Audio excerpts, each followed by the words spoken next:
बिस्मिल्लाहिर्रहमानिर्रहीम अस्सलामु अलैकुम वरहमतुल्लाहि वबरकातुहू वेलकम छु तुई बेक लेट सानी यथ यूट्यूब चैनल पेट यथ जन नाव छु देसी जायका विद इंशा वीडियो स्टार्ट करने ब्रोट अगर तुम सान चैनल पे नई छु सन यूट्यूब चैनल कर सब्सक्राइब वीडियो कर लाइक तो शेयर बी दीजो पन फीडबैक आज बनाओ इफ्तार स्पेशल अख रेसिपी तो करो अजुक वीडियो स्टार्ट रेसिपी बनाने खतर निम सेवया सूज बीच निमित किशमिश बादम तो ग्रेटेड कोकोनट अम पत वन बान अत मज त्रो वन गेव चमच वन प्राड़ो तीस कालस यह गेव असल पे मेल्ट गि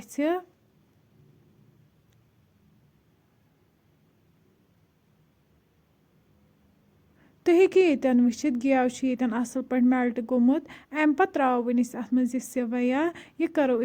हल्क फ्राई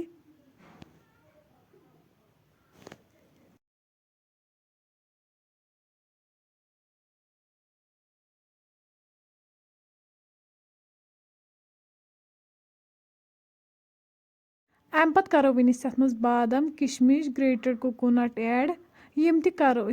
असल पे मिक्स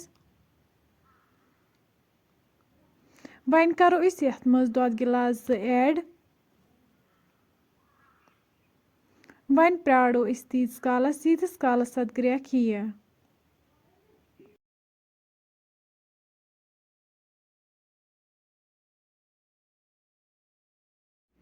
तुम हेको वुचित अत आय ग्रेख अम पत करो वन अत मज खंड चमच 3 ऐड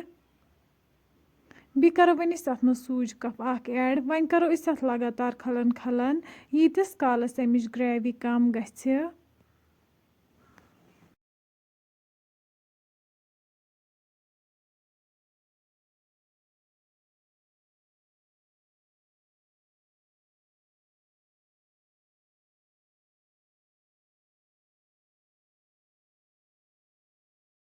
माशाअल्लाह तुम हेको ये वुचित सन रेसिपी बिल्कुल तैयार अम पत कड़ो वन अकिस बाउल मज नेबर